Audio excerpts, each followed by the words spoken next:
ఇదివరకు వస్తుంది కదా వాళ్ళకి ఫేస్ రాదు వస్తుంది సార్ ఫేస్ చిన్నది కనబడుతుంది సరే so now let us start the remote teaching. So I hope that you are all safe at your native place and under lockdown, and continue to follow the personal hygiene and social distancing. And I hope you people are staying at home safely and enjoying the homemade food. Yes. So now at this moment, so let us talk about the physiology of taste perception, how we perceive taste and what are the various tasteful substances and how it is important for us to sustain life. Now there are various sensations which are we have studied under various headings of neurophysiology. So what are the other sensations we have studied? All are concerned with perception of stimuli within the body as well as from external, which are distributed throughout the body. But there are a few sensations which are very special. They are called a special sensation because they are very much essential for sustenance of life. They are very much important for maintaining life. So one such sensation is the taste sensation, or otherwise called as gustatory sensation. It is one of the chemo sensation. This gustation along with smell helps in the selection of food. Thereby we select the food you like or you have a food preference, and whereby it initiates the digestion process as well, which maintains the life. So the taste, so though it is not a simple physiological phenomena, what we know as of now is only part of it, and still we don't know the encoding of various tasteful substances, how they elicit various responses in the brain. Still it is not clearly understood. So today let us make this topic only to learn a bit of it. That is called a taste of taste. As we prepare the food and only take a bit of it to taste, similarly here also we'll going to talk about only a taste of taste. The taste sensation helps to enable us to select the food which is of our preference, so that we can also avoid the food which is of not in taste. So earlier the human evolution, when we were taking the food from the plant origin, and whatever it comes in way, the early man started tasting. Whichever tasted good he was consuming, whichever is of bitter or not tasteful he was avoiding. That's how is one of the primitive sense which is developed. So so which was very much helpful in selection of food. So most of the plant alkaloids which are bitter in taste, which are harmful or toxic. That's why people were avoiding the bitter taste because of their poisonous or toxic nature. So taste not only helps only to perceive the particular sensation, it also helps in the avoidance of the toxic substances. So the taste as a sensation, it initiates as well as sustain as well as its completeness, or rather satiety of food. As soon as we start taking the food, so it gives a tasteful sensation that initiate various other pre-digestive process also, like secretion of various enzymes from salivary gland, from gastric glands, intestinal glands, etc. All this process starts. Thereby the taste of food substance in the mouth, it initiates various the pre-digestive process also. So rather it prepares the body to digest the food as soon as you start tasting the food. Now we are talking about taste. Now how we perceive the taste. Now the major organ which perceive the taste is the tongue. So let us see the physiological anatomy and other aspect of it slowly.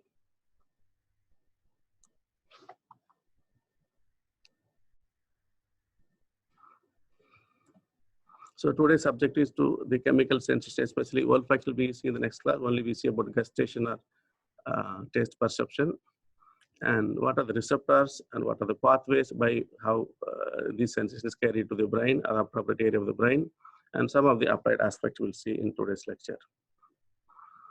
The taste, as I said, it drives the appetite and protects us from the poisons. As I said, most of the plant alkaloids are bitter in taste, so we try to avoid so that our life will be in danger when we start consuming such poisonous products. So we like the taste of sugar because we have absolute requirement of carbohydrates. Because moreover, the taste also depends on the metabolic needs also. Especially when there is a adrenal cortex is damaged, wherein the salt mechanism is regulator mechanism is impaired. We tend to have more of salty food. So we get craving for salt because we must have sodium core in our body.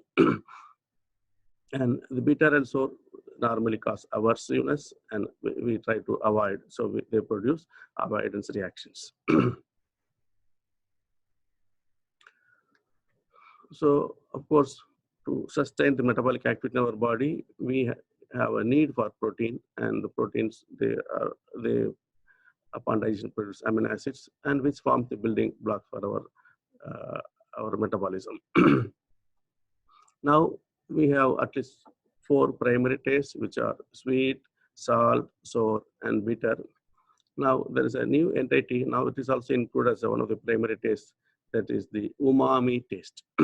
Umami taste, which means meaty or savory taste, which is mostly found in the you can say meat soups or in fish products, etc. And are those products which are having the amino acid L-glutamic acid.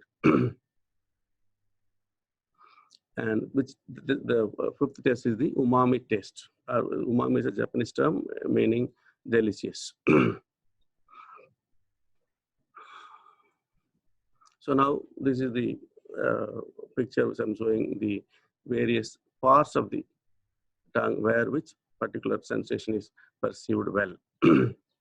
Especially the sweet, which is given by the sugar and other substances like alcohols, aldehydes, esters, etc. They produce sweet taste, and salt is by all ionized ions like sodium chloride, etc.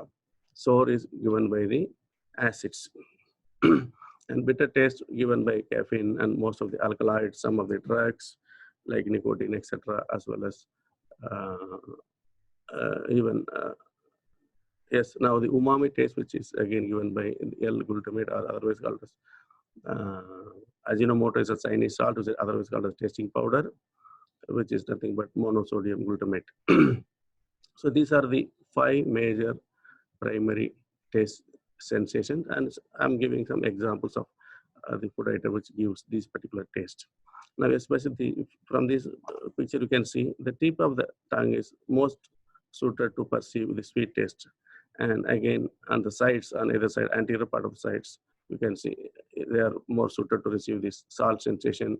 Again, the posterior part, which is on the lateral aspect of the tongue, which is more suited to receive the sour taste, and the back of the tongue, which are more sensitive or more suited to receive the bitter taste. This is how the various regions of the tongue they are operate to receive a particular taste. Of course, this is only an arbitrary thing.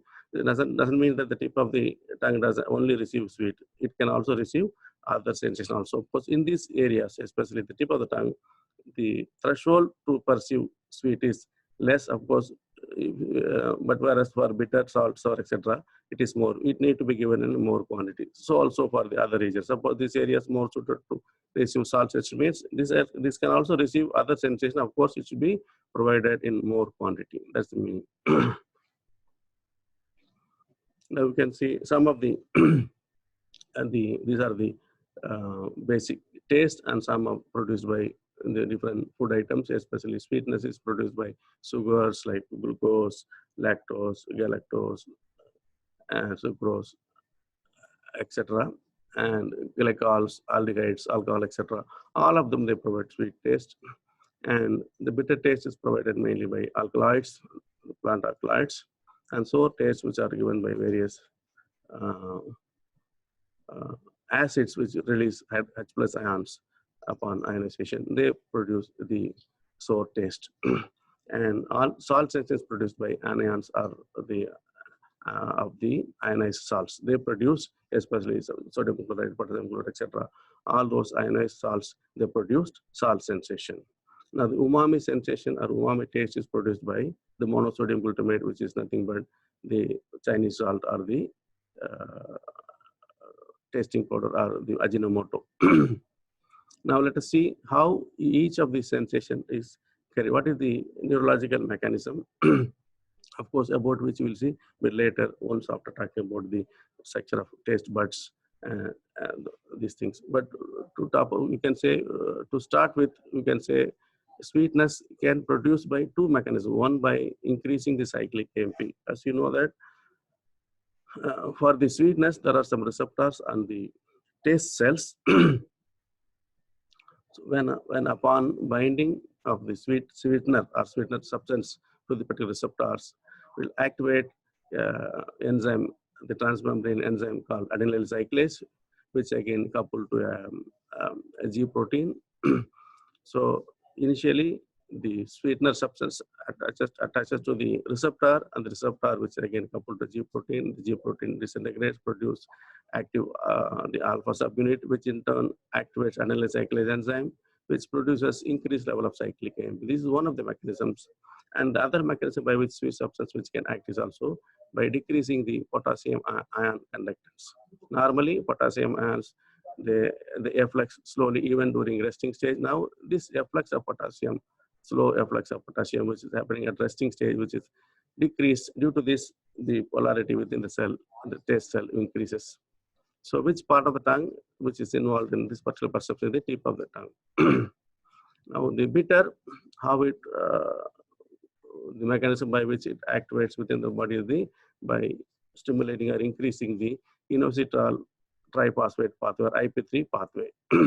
Which this IP3 pathway, so upon activation increases the level of inositol triphosphate as well as diacylglycerol, which in turn activates some of the intracellular events triggers and which ultimately increases the calcium release.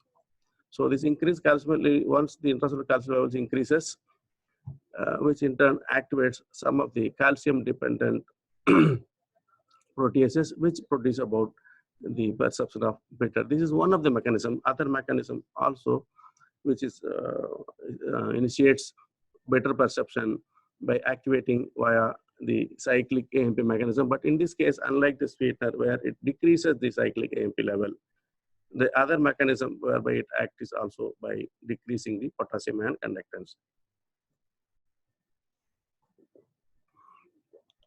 The sour taste, the acidic taste, which is proportional to the logarithm of hydrogen ion concentration, which is mainly perceived by blocking potassium ion channels in the posterior lateral half of the tongue. And the salt taste is perceived by the mechanism by increasing the sodium ion permeability. Especially there's a species of sodium channels called amyloride sensitive sodium channels. So the salt substances, they increase the permeability of these amyloride sensitive sodium ions. So by increasing their permeability, they increase the depolarization and thereby they mediate this particular sensation.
ఏమైందమ్మా బాగా రావాలి. Yes. Now this is the transfer section of the tongue showing the taste buds. So I'll see you the enlarged view in the next slide. So these are the small taste buds which are enlarged here. These are the taste buds which open into the exterior by small taste pores and which contain the taste cells as well as supporting cells. The sense organ is the taste bud, and which are located in the various parts of the tongue, especially on the dorsum of the tongue in various papillae, as well as they are located on the palate, both hard and soft palate, pharynx, papillae, and as well as the tonsils, uvula, and even the upper part of the pharynx, larynx, and even the esophagus. These are the areas where you will find the taste buds. The taste buds are the ovoid bodies measuring about 50 to 70 micron in diameter, and which is made up of three different types of cells. One is the supporting cells are the sustentacular cells, which supports the taste cells. And you have also the basal cell, which are undifferentiated cells, and which are there at the base of the taste buds are the basal cells. And these are the taste cells, and the other things are the supporting cells are the sustentacular cells. Now, the taste cells, which are nothing but the modified neuroepithelial cells, which give many numerous microvilli, which are open to the exterior through the taste pores.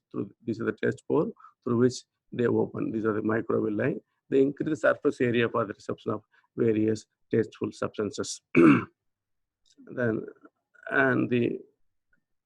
These taste cells, in turn, they receive the nerve supply by means of unmyelinated nerve fibers. Now about the nerve supply, we'll see a bit later. This is again the electron micrograph picture of taste buds. You can see the basal, these are sustentacular cell supporting cells. These are the taste cells. And here you will find undifferentiated basal cells. Now the entire lifespan of the taste cells, which normally lasts for 9 to 10 days only. Every time the old cells get worn out and which are replaced by the newer cells. The newer cells takes origin because the basal cells, they keep undergoing mitotic divisions. They produce new taste cells. Once the new cells are produced, again, they are also innervated by the branch of the nerve fiber, which comes from both 7th nerve as well as 9th nerve. So these are the pores through which the microvilli of the taste cells they project. Here, the tasteful substance reach where the sensation is perceived. You can see again a clear picture. These are the basal cells. These are the supporting cells. These are the sensor cell or taste cells with microvilli. And these taste cells, in turn, they receive extensive nerve supply, especially in the anterior to third of the tongue. They receive supply from the lingual nerve, which is the part of the trigeminal nerve. Rather, once it goes posteriorly, those fibers which receive the taste sensation, they reach the chorda tympani branch of the 7th nerve, and later on it travels along the 7th nerve, that is the facial nerve. The posterior 1/3 of the tongue, which is again innervated by the glossopharyngeal nerve. And there is also evidence which suggests that even the 10th nerve or the vagus nerve, which also innervates the back or base of the tongue, as well as the upper part of the esophagus, as well as the back of the pharynx, etc., it's innervated by the vagus nerve, which also carry taste sensation. So these are the internal structure of the circumvallate papillae, where the taste buds are how they are located. And this is the folate, this is the fungiform, this is the location of the taste buds. Now, again, you can see animated picture how it receives. This is the sensation to the brain. Here, these are the various microvilli projecting from the taste cells. These are the various tasteful substances which reach. When they bind to the appropriate receptor, they mediate one of the mechanisms which you have discussed. It may be opening up of an ion channel, or it may be activation of adenylyl cyclase system, or activation of IP3 system. By all these means, any one of those means, they try to carry the sensation. They cause depolarization of these particular taste cells, and the depolation wave which is generated by these cells which are carried by these neurons or to the nerves to the appropriate the gustatory cortex. The taste pathway, let us see how it originates and where it terminates. As I already discussed about this, from the anterior root of the tongue, which is again received via cauda tympani branch, which is a branch of the facial nerve. As I said, initially to start with the anterior two-third, the taste sensation is perceived by the lingual nerve, which is initially or originally is a part of the fifth nerve, trigeminal nerve, which not only carries the taste sensation along with other cutaneous sensations like pain, touch, etc. Which is, and as it proceed further, those branches are the fibers which perceive the taste, they reach the cauda tympani and which travels along the facial nerve. From the posterior one-third, which is carried by the glossopharyngeal nerve, and from, as I said, even the vagus nerve also carries taste sensation from the pharynx, epiglottis, and palate, etc. Now you can see the picture of the pathway. You can say this is the initial lingual nerve. This is the lingual nerve, which is part of the trigeminal nerve. Again, the fibers which are concerned with the taste, they are carried by the cauda tympani branch of the seventh nerve. And from the posterior one-third, which is carried by the ninth nerve, the glossopharyngeal nerve. And again, certain taste buds are also innervated by the vagus nerve. So all these fibers, which are called as the first order neurons, which carry the taste sensation, they culminate in the brainstem in a nucleus solitarius or tractus nucleus solitarius. This is the area where all these sensation is culminating. This particular area is very, very important at the primary center of integrating all this sensation. This area also receives other somatic stimulation from these areas also, as well as this area also are these NTS or otherwise called nucleus tractus solitarius also receives the inputs from the smell sensation or the olfaction. So both taste and smell, they have interrelation. So a person who doesn't smell better won't taste better also. This is because of this particular integration. And this NTS also having numerous interconnection within the brainstem, especially it sends afferent fibers to the both superior and inferior salivary ganglia, which in turn, the neural connection of this particular type also initiates the secretions from the three type of salivary glands, as well as the gastric glands, as well as the intestinal, pancreatic juices, etc. Everything is secreted. The secretion starts by this particular neural connection, which originates from the NTS. So next stage from this NTS are the brainstem nuclei. The afferents or the second order neurons arise and they travel along with the medial lemniscal system to the thalamus, which is the second order neuron that we'll see in the next slide. Yes, they reach, this is the first order neurons received by both. This is the facial nerve, this hypoglossal, the glossopharyngeal nerve, this is the vagus nerve. All these things terminate in the NTS, from where the next order neuron or the second order neuron reach to the appropriate the nucleus, that is the ventral posterior medial nucleus of the thalamus. This is where it terminates.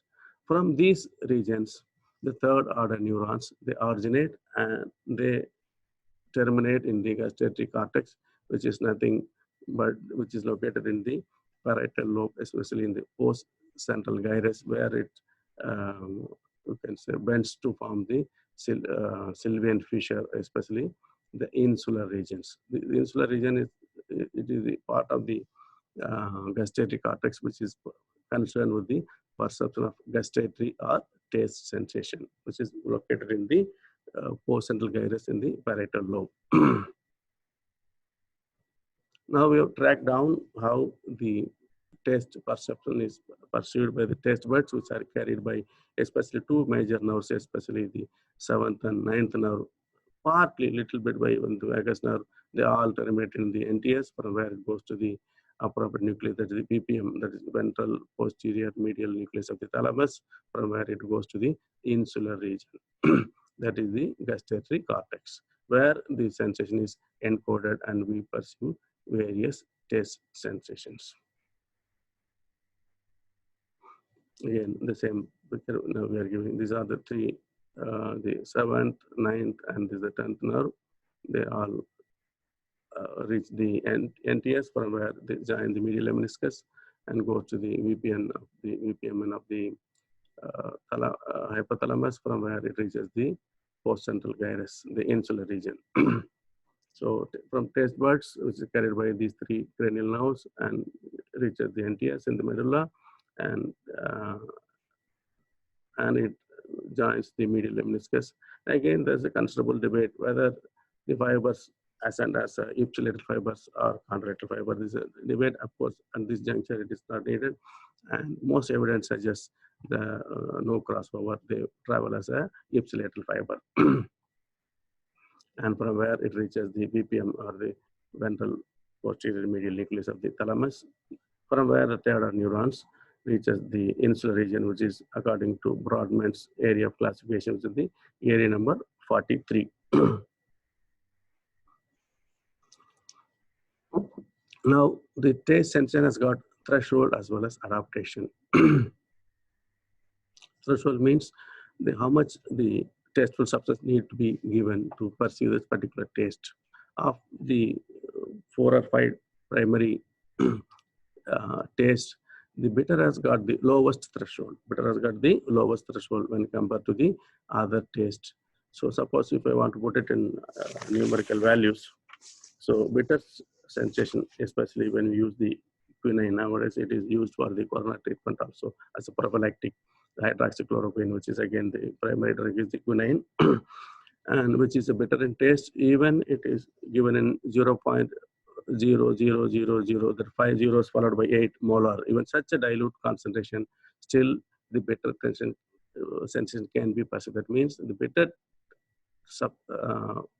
food substances, or those substances are bitter in taste, even that in minute quantity, the particular sensation is carried better compared to the other chain, because this is phylogenetically as well as physiologically very important, so that most of the bitter substances are toxins, are poisonous substances. So this is to avoid, especially when we take the bitter substance, it is not only even minute quantity gives a bitter taste, as well as this last long, this taste, particular taste last long, as well as this also stops the other part of the system to stop or stand still. So especially the swallowing is stopped. Again, suppose whatever is there in the mouth, we try to spit it out or vomit out. So these are some of the protective mechanisms which prevent from harmful poisonous alkaloid chemicals from plant or other origins. So of all the tastes, bitter has got the lowest threshold, even in the order of 0.5 zeros followed by 8 molar concentration of quinine can generate bitter taste. But whereas similarly for sweet, suppose we give the sucrose, even it requires 0.01 molar solution. For salt, sodium chloride, it requires 0.01 molar. And sour taste, hydrochloric acid, again, comparatively better, 0.3 zeros followed by 9 normal solution of hydrochloric acid can also is sufficient to produce the sour taste. So as it said, the bitter is the lowest threshold, then sour, then followed by sweet and salt. Equal. These both have the equal threshold. The next point is the adaptation. Adaptation means as soon as a particular tasteful substance is placed, initially we receive that particular sensation, but sooner you stop perceiving that particular taste. This mechanism we call as the adaptation. So the various microelectrode studies prove that this particular sensation, the taste sensation, has got high adaptability. And elsewhere in the nervous system, adaptability, that means once you give particular stimulus, it evoke a response. This response is carried to the central nervous system. In most cases, for other sensation, the adaptation is perceived purely by the receptor level itself. The receptors initially respond to the given stimuli or stimulus, and later it failed to respond. That means the adaptation is carried by the receptor itself. But when it comes to the question of taste receptors, they are not solely responsible for the adaptation because they are only responsible 50%. The 50% of adaptation occurs at the cortical level, especially at the postcentral gastatic cortex. That there it shows the adaptability. That means initially, whenever a particular taste substance is given, to start with, the firing rate of the taste cells in the taste buds increases. Later, it shows a steady state. Then later, suppose same substance is kept for a prolonged period, it failed to produce a response. That's what we call as the adaptability or adaptation. These are again some of the substances and the taste and the threshold. Hydrochloric acid, even in 100 micromoles per liter, it is needed the minimum threshold. But whereas strychnine hydrochloride for bitter, it requires at least 1.6 micromoles per liter, and glucose sweet at least 80,000 micromoles per liter to produce the sensation of sweet. And sodium chloride, in order to elicit the sensation of salt, it requires 2,000 micromoles per liter concentration. This is again how the various thresholds levels for various tasteful substances. After effects. Some substances alter the taste of the other substances. Of course, there is a plant protein called miraculin when it's applied to the tongue, which makes the acid taste into a sweet taste. That means it mimics, or rather, even though the original taste is acid, but we perceive it as a sweet because of this particular plant product, that is miraculin. Similarly, those who are having a habit of chewing betel nut or amla, which makes normally water which is tasteless. After eating amla, when you take water, it makes sweet. This is due to the chemical released by these particular substances. They try to alter the taste sensation. Now let us, so far we have seen how we perceive taste. What is a taste? What is the importance of taste? How it is received the taste buds, where they are located, and we have seen the neural pathway, how it is conveyed to the postcentral gyrus. Now we are going to see some of the disorders of the taste perception. First and foremost is the ageusia. Ageusia means loss of taste sensation. This can occur due to the damage or lesion in the lingual nerve, or maybe the cauda tympani branch of seventh nerve, or even due to damage to the glossopharyngeal nerve. Especially when glossopharyngeal nerve is damaged, only the posterior 1/3 the taste perception is abolished. But when the lingual nerve or the cauda tympani branch of seventh nerve is damaged, then the anterior 2/3 we fail to perceive taste sensation. Now, sometimes some of the drugs which are of therapeutic use, like captopril, etc., or penicillamine, etc., once they are given, they cause a transient loss of taste sensation only for a shorter period, and the mechanism is still not known. Some of these medications or some surgical interventions or maybe malnutrition, etc., sometimes lead to ageusia or loss of taste sensation. And you know that in a person, a human being, we have about 7,000, 10,000 taste buds. After the age of 45, they slowly start decreasing. The number of taste buds become less as we grow old. So even old or elderly subjects, the ageusia is a common thing. Next is the hypogeusia. That means the taste sensation is less. Again, due to some of the part of disease process, or maybe some of the metabolites are we take as a medication, etc., they can decrease the taste perception. As I said, the captopril, etc., can transiently cause transient ageusia.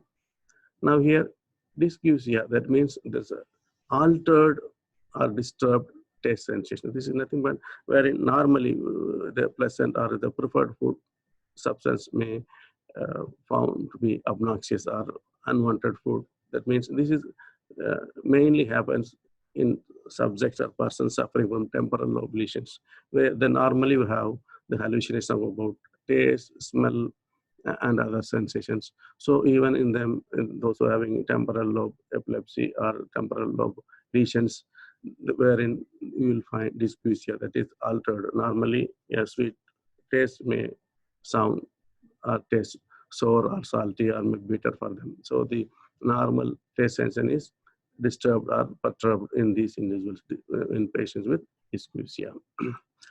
So there is one test, but this is what test blindness, which is normally done by psychologists by giving PTC or phenylthiocarbamide. So normally it tastes sour in about 70% of populations. In some about 15 to 30% of population, this particular PTC or phenylthiocarbamide fail to produce a response. So those individuals are called as tasteless or non-tasters population. Others are called as tasters. So now we have seen about ageusia, hypogeusia, dysgeusia, or taste blindness. Now there is a like the police people, they use the sniffer dogs for olfactory perception.